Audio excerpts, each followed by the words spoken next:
గం గణపతయే నమః దుం దుర్గాయై నమః ద్రాం దత్తాత్రేయాయ నమః శరబిందు సమాకారే పరబ్రహ్మస్వరూపిణి వాసరాపీఠనిలయే సరస్వతీ నమోస్తుతే.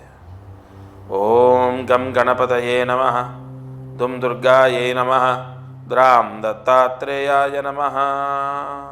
మారుతి అనుగ్రహం ప్రారంభ మార్చి 27, 2026. ఈరోజు శ్రీరామ నవమి, పరాభవనామ సంవత్సరం, ఉత్తరాయణం, వసంత ఋతువు, చైత్రమాసం, పక్షం శుక్లపక్షం, నవమి తిథి.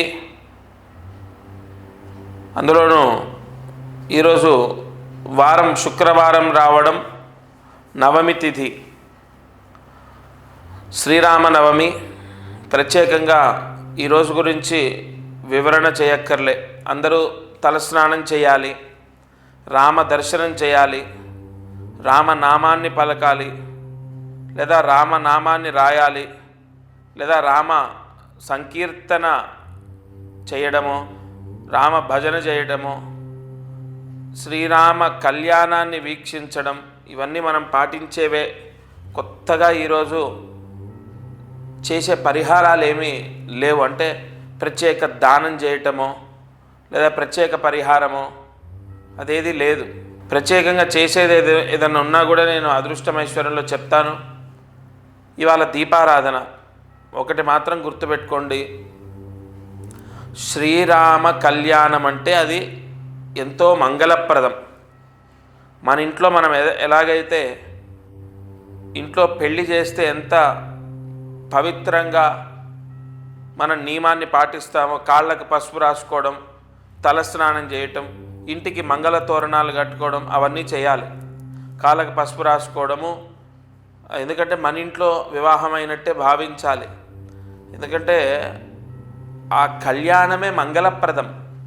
లోక కళ్యాణం కోసమే వాళ్ళు కళ్యాణం, దేవతల కళ్యాణం ఏంటి? లోక కళ్యాణం కోసం వాళ్ళు చేసుకోవడం. అది వీక్షించినా విన్నా మనం తరిస్తాము. లోక కళ్యాణం జరుగుతుందనే. కాబట్టి ఇంటికి తోరణాలు కట్టండి, మామిడాకులు కట్టండి, కాళ్ళకు పసుపు రాసుకోండి, తలస్నానం చేయండి. ఇది నియమం. ఇక దీపారాధన 3 ఒత్తులు ఒక ఒత్తిగా చేసి ఆవు నేతితో సూర్యాస్తమయంలోపు దీపాన్ని వెలిగించండి. దీపారాధన చేసిన తర్వాత రామచంద్రమూర్తిని ధ్యానిస్తూ ఆయనకు ఒక నమస్కారం చేయండి. శ్రీరామ రామ రామేతి రమే రామే మనోరమే సహస్రనామ తత్తుల్యం రామనామవరాననే.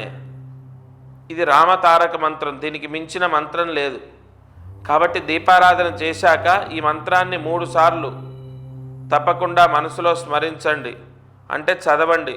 శ్రీరామ రామ రామేతి రమే రామే మనోరమే సహస్రనామ తత్తుల్యం రామనామ వరాననే. తప్పక ఈ మహామంత్రాన్ని మీరు దీపారాధన అయిన తర్వాత జపించడం చాలా విశేషం.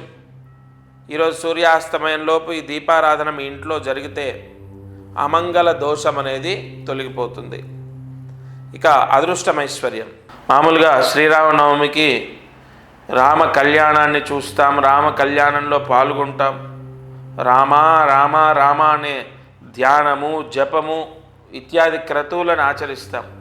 అయితే ఈసారి నవమి తిథి రోజు సూర్యాస్తమయంలోపు కొబ్బరి చిప్పలో దీపాన్ని వెలిగించాలి. ఒక రాగి చెంబు తీసుకొని అందులో బియ్యం పోయండి నిండా. దానిపైన ఒక కొబ్బరికాయ కొట్టి అందులో ఒక చిప్ప తీసుకోండి, అది ఏదైనా పర్వాలేదు. ఆ చిప్ప పెట్టి ఆ రాగి చెంబు పైన నిండా కొబ్బరి నూనె వేసి 5 ఒత్తులు ఒక ఒత్తిగా చేసి దీపాన్ని వెలిగించండి. ఈసారి ఈ శ్రీరామనవమి రోజు సూర్యాస్తమయంలోపు ఇంట్లో ఈ దీపం వెలిగిస్తే అష్ట కష్టాలు, అంటే మనకున్నటువంటి కష్టాలు, బాధ, పీడ అన్నీ పోతాయి. ఆ బియ్యము మరుసటి రోజు అంటే దశమి శనివారం రేపు ఇంట్లో మనం బియ్యం వండుకుంటాం కదా, ఇంట్లో బియ్యం ఉంటాయి కదా, ఒక గిన్నెలోనో లేదంటే పాత్రలోనో బస్తాలోనో అందులో కలిపేసేయండి. నిజంగా ఎంత యోగమో మళ్ళీ చెప్తున్నాను. ఒక రాగి చెంబు, అందులో నిండా బియ్యం పోసి, కొబ్బరి చిప్ప పెట్టి, కొబ్బరి నూనె నిండా పోసి 5 ఒత్తులు ఒక ఒత్తిగా చేసి దీపాన్ని సూర్యాస్తమయంలోపు మీ ఇంట్లో ఈ దీపాన్ని వెలిగించండి. ఈ శ్రీరామనవమి రోజు ఈ దీపము ఎంతో యోగాన్ని, అంటే ఆ ఇంట్లో ఉన్న సకల దారిద్ర్యాలని, ఆ ఇంటి యజమానికి, ఇంట్లో వాళ్ళకున్న కష్టాలని, పీడలని తీసేస్తుంది. ఆ బియ్యం మరుసటి రోజు భోజనానికి మనం వాడతాం కదా, ఆ బియ్యంలో కలిపేసేయండి. ఈ చిన్న క్రతువు నిజంగా చాలా ఫలితాన్ని ఇస్తుంది. ఆచరించండి. ఈరోజు కార్యసిద్ధి మంత్రాన్ని జాగ్రత్తగా రాసుకోండి. ఓం రాం రామాయ నమః. ఓం రాం రామాయ నమః. ఓం రాం రామాయ నమః. ఈ మంత్రాన్ని 11 సార్లు రాసి 108 మార్లు జపించాలి. ఇంట్లో ఏ కష్టమున్నా కూడా తొలగిపోతుంది. శ్రీరామనవమి రోజు ఈ రామ మూల మంత్రాన్ని ఎవరు జపించినా సరే తప్పకుండా వాళ్ళ ఇంట్లో కష్టాలు అనేవి తొలగిపోతాయి. ఇక మీరు ప్రతిరోజు ఈ కార్యక్రమాన్ని చూస్తున్నారు, ఫాలో అవుతున్నారు, చాలా సంతోషం. మీకు తెలిసిన వాళ్ళు, బంధువులు, స్నేహితులు, బంధుమిత్రాదులు ఎవరైనా సమస్యలు ఉంటే, చికాకులు ఉంటే వాళ్ళని చూడమని చెప్పండి. ఎందుకంటే ఎవరి కష్టం ఎప్పుడు ఏ సమస్య, అంటే ఎవరికి ఏ రోజు పరిష్కారం ఇందులో భగవంతుడు నాతో చెప్పిస్తాడో. ఇప్పుడు పిల్లలకు ఉద్యోగం అని ఒక సమస్య చెప్పాను, లేదా పిల్లలు మారాలని ఒకటి చెప్పాను, లేదా పెళ్ళిళ్ళు అవ్వాలని ఒకటి చెప్పాను. ఒక్కొక్కరిది ఒక్కొక్క సమస్య, ఒక కుటుంబంలో ఒక సమస్య, ఒక కుటుంబంలో ఒక సమస్య. కాబట్టి మీరు ప్రతిరోజు ఈ ఛానల్లో ఈ కార్యక్రమాన్ని మీరు వీక్షించడమే కాదు, ఎవరన్నా, నేను అందరికీ ప్రమోట్ చేయమని నేనేం చెప్పనండి. నా వాళ్ళు నన్ను ఎప్పుడూ నమ్ముతారు. దత్తాత్రేయుడు వాళ్ళని ఎప్పుడూ కాపాడుతాడు. మీరు బాగా నమ్మిన వాళ్ళు, మీ స్నేహితులు లేదా మీ బంధుమిత్రాదులు ఉంటారు కదా, వాళ్ళ మంచి కూడా మీరు కోరుతారు కదా. కాబట్టి వాళ్ళని చూడమనండి. కొన్ని విన్నా చూసినా పుణ్యమే.